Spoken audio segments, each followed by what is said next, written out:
Shut up! I just wanted to say hi to that. Shut up. Face the wall. Turn around. Turn around.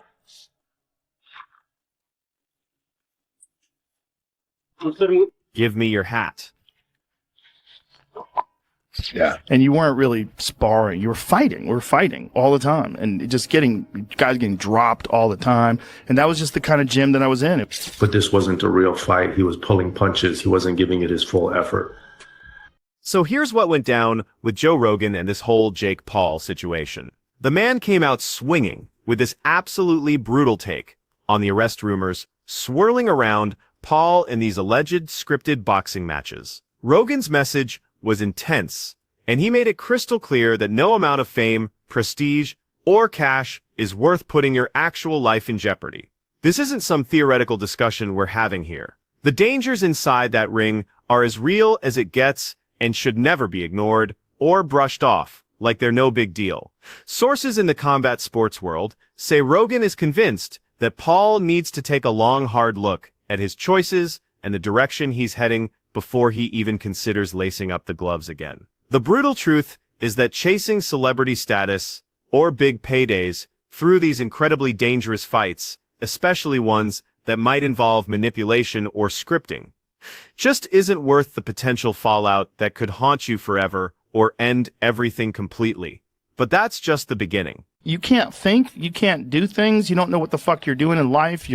It's like literally everything is the quality of your ability to think. And I knew that I was putting that. Joe Rogan wasn't done making his point. He came back even harder, driving home with this raw passion that boxing at its foundation is an extremely dangerous game. Continuing down this reckless path could genuinely result in severe consequences that change your life forever, and there's no undoing that damage once it's done. But here's where things get even more intense. He also delivered this harsh reality check that getting involved in illegal activities or participating in fixed fights could expose you to serious legal trouble. We're not just talking about your reputation taking a hit here. We're talking real legal ramifications that could completely destroy everything you've worked to build. Rogan couldn't have been more direct about this message. Life is genuine. Those punches are genuine. The damage is genuine. And you can't just hit restart when everything goes horribly wrong inside that ring. I've seen the script, rig, this, that, and the other. Do you think now, at the very least, that talk goes away? Broke his jaw, went in there against Anthony Joshua. At the very least, do you think that you guys can move on from that? Like, that won't follow you? No, I don't. I actually, our lawyers are actively going after a number of people. One who claims to be a lawyer himself online. I don't remember the name or the handle, but it was something that had like 200,000 likes. And basically this post said there was an agreement for AJ not to knock out Jake, but AJ disregarded the agreement and decided to not get his payday, but knock out Jake Paul. So it's pretty astonishing what people say. Your dear friend Lou DiBella saw him put up a bunch of ridiculous things and even said, Nikisa, go ahead and sue me. But this wasn't a real fight. He was pulling punches. He wasn't giving it his full effort. And so for the people, again, just to clear this up, because I asked Eddie this question, I'll ask you the exact same question. Once and for all, was there any sort of arrangement as far as it should go this many rounds? Because that's the one that I've heard. Oh, Anthony agreed to 3 rounds, 4 rounds. Can you tell us in black and white if there were any talks of any kind between the network, the promotion, the fighter? There has never once in Jake Paul's career been any talk of that sort, of anything to do with the fight being anything but a real fight that has exactly the same situation as any professional fight. And that's exactly the same thing here for the Anthony Joshua fight. It's just beyond mind-blowing that people would think that. Anthony Joshua was on record saying that if he didn't finish him in the first round, that would be disappointing, that it would be a failure.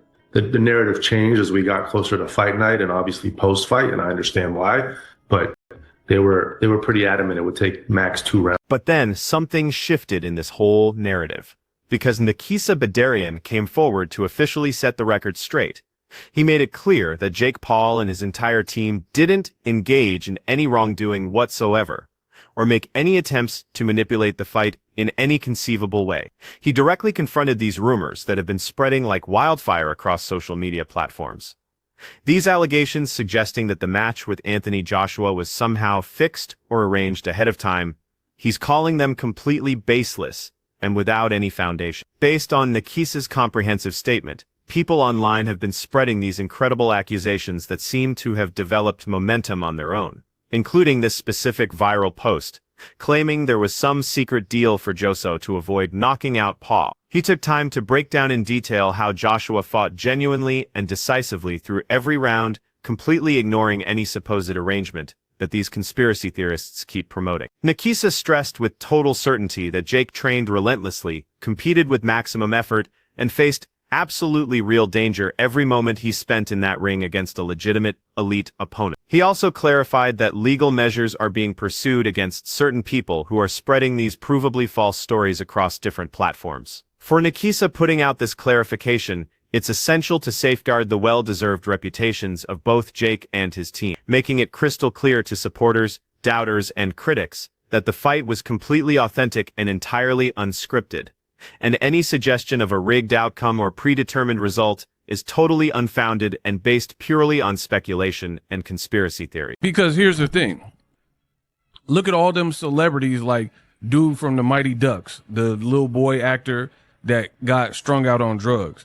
And all his fronts and all his teeth were missing from being on meth or whatever, you know what I mean, whatever drug of choice he was on. There's no coming back from that. The people who like dissipate their teeth through drug usage, you don't get like a second set. So if I'm not mistaken, the dude from Mighty Ducks, somebody like he's been clean and they gave him a makeover and he has like pretty much fake teeth. So yeah, the teeth are going to be cooked. Now, I agree with the other part that Rogan was saying, but let's keep going. Yeah, I think he went into that fight knowing that was probably going to happen, and ultimately, the big win for him would be that he was even willing to do it, and that he could do well for a little bit. Yeah, and I've already expressed my thoughts on this. I'm not giving no props for a person who says I am a real deal boxer because I went in and get smashed and got my jaw broken, but I lasted longer than Ngannou. But I was crazy enough to try. Because, to be honest, we're way past the honeymoon stage with a person like Jake Paul. You've been in this for long enough to go through fight camps, dedicate your time, effort, energy, money, spar with people. You spar with some quality names because you have resources and money or whatever. So we're well past that to the point where you just get credit for stepping in. You maybe got credit your first fight or whatever, first couple of fights, for coming from your background and, you know, stepping in and fighting. But we're well past that. You have a box rec. You were being ranked by sanctioning bodies in boxing. Building on that foundation, we need to dive into what Joe Rogan has directly communicated to Jake Paul, because he's issued this extremely firm warning telling Jake never to attempt anything this dangerous again. Rogan strongly urged him to genuinely reconsider participating in these high-stakes boxing matches that expose him to real harm, stressing with this powerful conviction that no career achievement, regardless of how spectacular it appears or how much profit it generates, justifies risking your life. Rogan has been repeatedly emphasizing that the risks present in the ring are extremely real. We're discussing traumatic brain damage, lasting injury, potentially deadly results, and pursuing manipulated fights or facing dangerous opponents solely for celebrity status or money could lead to serious permanent consequences that go well beyond just one terrible evening. The point is absolutely clear. Safety and personal accountability must be the top priority for every fighter, regardless of their fame or online presence. Break him down. He said before the fight, I'm going to break him down and then I'm going to knock him out. And that's exactly what he did. I thought it'd be all over within 3 rounds. But, you know, when I got in the ring after, because I was shouting, just, you know, anywhere, arms. I got in, he went, what are you rushing me for? And I was like, oh, sorry. So, but like, obviously he knows what he's doing. And actually now quite pleased that we got the rounds, to be honest. Yeah, I saw you did that. Really random, I was on Twitter and I saw Jake Paul's mum said she wants to get in the ring and punch you. She said she doesn't like the smug look on your face. She is promoting her book, so I'm not sure if she wants, you know. But did you see that? What did you think of that? No, I was very sad because I couldn't have been nicer and more respectful of Jake and what he's done. And I think Logan's amazing. I think he's an incredible athlete. And I shook Jake Paul's dad's hand in the ring, you know. And if I would have seen Mum, I would have said, all right. But I think over the years, we've obviously had our beef, and she probably don't like me anyway. And I am probably a little bit smug. I wasn't smug after the fight because I would have been more smug if it was all over in a round. Yeah. So, no, I'll give Jake respect. And, yeah, sorry, Jake's mum doesn't like me, but if she can send me a free book, that'd be fantastic. Matthew Stern provided this incredibly insightful and comprehensive breakdown of the Anthony Joshua versus Jake Paul fight, taking time to emphasize the extremely deliberate preparation and tactical approach that drove every calculated action inside that ring. He broke down extensively how the match unfolded exactly according to a carefully developed game plan, with Joshua's corner making the intentional choice to emphasize patience and strategically manage aggression rather than throwing dangerous, reckless strikes that could leave them vulnerable. The complete strategy from the start was to systematically test Jake Paul's capabilities, methodically revealing his flaws and pushing the boundaries of his endurance and physical conditioning before unleashing those decisive, devastating blows at precisely the perfect moment. Stern highlighted that this measured, strategic approach represents what genuine professional boxing looks like at the elite level, where long-term success depends heavily on discipline, flawless timing, and tactical precision instead of simply depending on raw power and crossing your fingers. Every phase of the contest, based on his breakdown, was deliberately designed to maintain total control over rhythm and positioning, while slowly and systematically establishing superiority throughout each round. This strategy shows how intelligent planning, preparation, and ring awareness frequently triumph over pure physical power in determining who wins. Based on Stern's professional evaluation, this method didn't just guarantee victory from a strategic standpoint. It also perfectly demonstrated the genuine artistry of boxing, as this precise, cerebral competition where controlled execution and smart choices define legends and distinguish veteran, skilled fighters from comparative beginners who are still mastering the fundamentals. Been thinking, for my own credibility, I've got to knock you out, but I've got to try and knock you out where I'm not hurting you as much as what I could if I unleashed. Yeah. And with the punch you said that he landed, it's not his best punch, it's his most powerful punch, right? Yep. And he's shattered his jaw in 2 places, right? So Anthony Joshua gets his 70 million, whatever it is. But I think he's sitting there thinking, thank God for that. Thank God. On a human level, I've come out, all right, I've sort of, not reputation, but I haven't hurt him as bad as what I could have. There should be an awful amount of people breathing a massive sigh of relief. Anybody that put that fight together, athletic commissions, like you said. It wasn't a fight. No, it wasn't at all. Like you said, it was a prize yes. fight. It was an event. If Anthony damages him, he's got to live with that for the rest of his life. Absolutely. That's a lot of stress to deal with, you know what I mean? So I'm sure he's bleeding in the side of relief. The team that have put him in there, that have negotiated that for him, but the authorities that put that on and commissioned it as a proper boxing match, I've no doubt. Does that go on his... Yeah, it's a professional boxing match. Do you know what? If I was Anthony Joshua, I would be saying, I don't want that on my record. Well, but for the credibility of them putting the fight on, they would have said to him, no, we've got to say this. It's been commissioned. It's going to be a proper fight. And, I found it, I love my boxing, but I just find the whole thing really, really unedifying. You said about get followers. You mentioned Tommy Fury. Tommy Fury is nowhere near is his level of getting like a British title fight or whatever. Nowhere near. So it's basically he's like... Beat Jake Paul. Well, oh yeah, sorry, yeah, beat Jake Paul. But so but what I'm saying is that that's 100. I stand by that, and I think Tommy would admit that. You know what I mean? To become a British champion is a very prestigious thing to do, and I think he would struggle to do that. Adam Caterall entered the discussion and offered this completely honest and direct evaluation of the Anthony Joshua versus Jake Paul fight, and he held nothing back in his critique. He highlighted the major disparity that contemporary boxing is dealing with, where fame and online following increasingly shape major fights instead of genuine ability and competitive worthiness.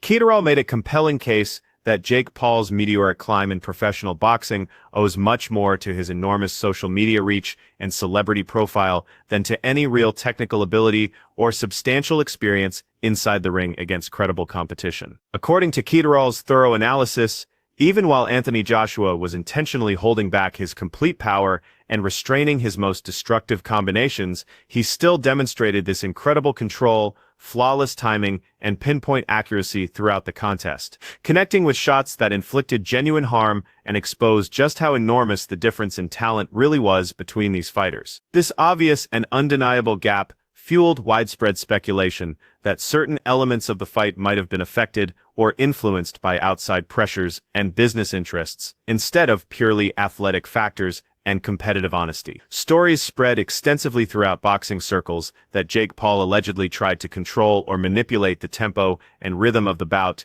to reduce his personal danger and preserve positive perception for his image, reflecting these wider concerns about how celebrity boxing increasingly emphasizes spectacle and entertainment above authenticity and real competition. Kederall's insights highlight how these contemporary publicity-driven contests can seriously undermine competitive integrity by placing all emphasis on entertainment appeal and commercial value, instead of genuine skill, tactical complexity, and the traditional principles that have always been the foundation of professional boxing. Kind of feeds into the story of him being perhaps a little bit better than we sometimes think, although I don't really co-sign on that. Let me make the point. The first point is, I think people are overreacting a little bit. A little bit. People were suggesting when I got on social media that this was like the biggest farce they'd ever seen in their life, and that this was, how could he fight like this, and this was a disaster, and Joshua should have got him out there earlier. There is probably some evidence to suggest that I don't think Joshua was carrying him in the sense of, hey, they coordinated this ahead of time. But was Joshua really stepping on the gas? No, I don't think he was really stepping on the gas. There were times I think he clearly pulled his punches, partly because Jake was squirmy and rotating on the outside. Also in part because I think, as I indicated on Friday, he's watching this guy with pretty bad footwork. He was literally tripping over himself, and he realized he just can't keep this up. So there was that. But people were acting like, how could this be? How could this have happened? Guys, on Friday's MK, and then before that, earlier in the week on Submission Radio, they asked me on Submission Radio, how do you think he's going to fight? And I'm like, he's going to run. And they're like, you don't think he's going to clinch? I'm like, okay, he'll clinch at times, but then the rest of the time, he's going to run. What other way was this going to go? What other way? Sam Jones delivered this brutally honest and completely raw response to the Anthony Joshua versus Jake Paul fight that really reflects what many serious boxing enthusiasts were feeling, pointing out that the match was genuinely difficult to watch from beginning to end, and not because we witnessed these intense back-and-forth battles that keep you glued to your seat.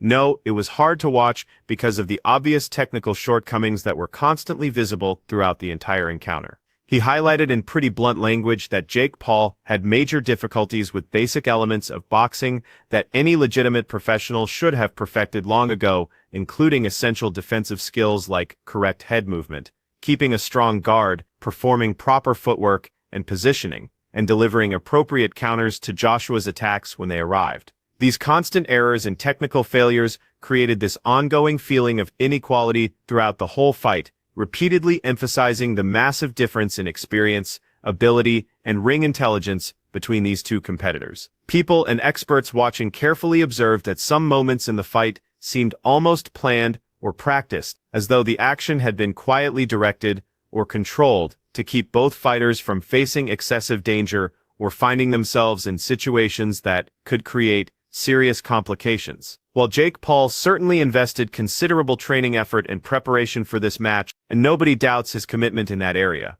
Jones implied that the clear mismatch in natural ability and ring smarts, combined with these suggested elements of choreographed timing and arranged sequences, created this viewing experience that felt truly awkward and unsettling for those expecting real competitive drama and genuine sporting excitement. The contest highlighted the fundamental problems of combining celebrity status and social media popularity with professional boxing competition, demonstrating quite clearly how entertainment and performance value can completely eclipse actual talent and authenticity, leaving serious fans doubting the legitimacy of these events where showmanship and sport intersect so prominently and obviously. It just wasn't.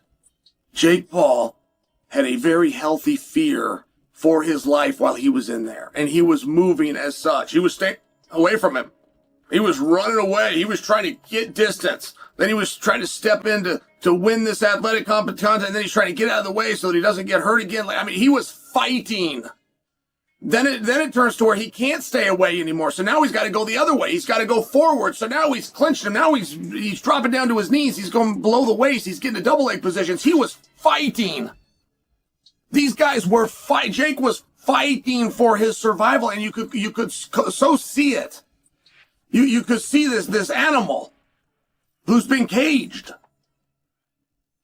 and is just trying to make it through, not even kill its prey, just make it through. And it was incredible. It was really incredible. So on the back end, some of the comments that I made or that I had heard were so confusing to me. It was a very good competition. I will tell you, it breaks my heart too that Anthony Joshua can't get him out of there in one round. Dave Portnoy had made a comment before the fight. He said, I like Jake. I wish well for Jake. Of course I'm taking Joshua. And then Portnoy made his point. And he said, because I believe in boxing. This isn't if I'm cheering for Jake or if I think that Joshua is more experienced or better. I believe in I believe boxing's real. If boxing is an actual sport, if it is an actual sweet science, then of course a guy that's done it 11 times cannot compete with the Olympic champion. Of course. Chael Sonnen expressed some serious concerns about this entire fight, emphasizing with real worry that matches like this are way too dangerous to be happening under what anyone would call standard competitive conditions in boxing. He characterized the bout in these striking terms as seeming less like genuine, authentic boxing competition between athletes, testing their abilities, and more like this frantic fight for survival where both the physical risks and reputation damage were dangerously, almost irresponsibly elevated for everyone participating. Sonnen stressed with genuine alarm that when inexperienced fighters choose to step into the ring with elite professionals who've dedicated decades to mastering their skills, they're exposing themselves to truly life-threatening scenarios that could cause lasting damage or worse. The alleged scripting involvement by Jake Paul, combined with these extremely dangerous matchups that probably shouldn't be approved initially, really increases and amplifies the problems we're witnessing throughout celebrity boxing. From Sonnen's view, this expanding trend of mixing fame and social media popularity with serious professional athletics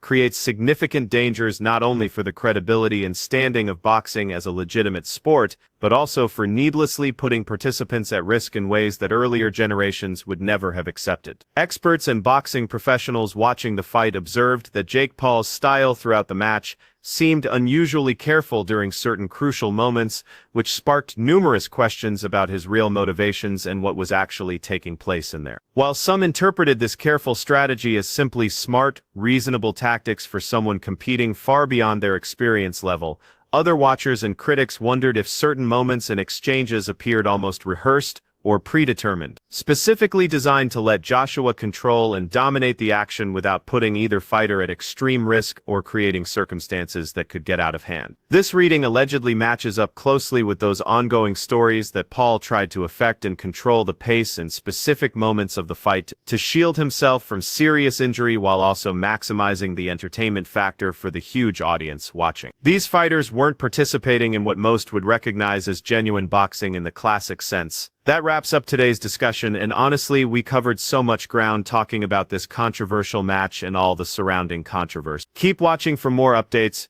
because there's definitely going to be additional developments in this ongoing story.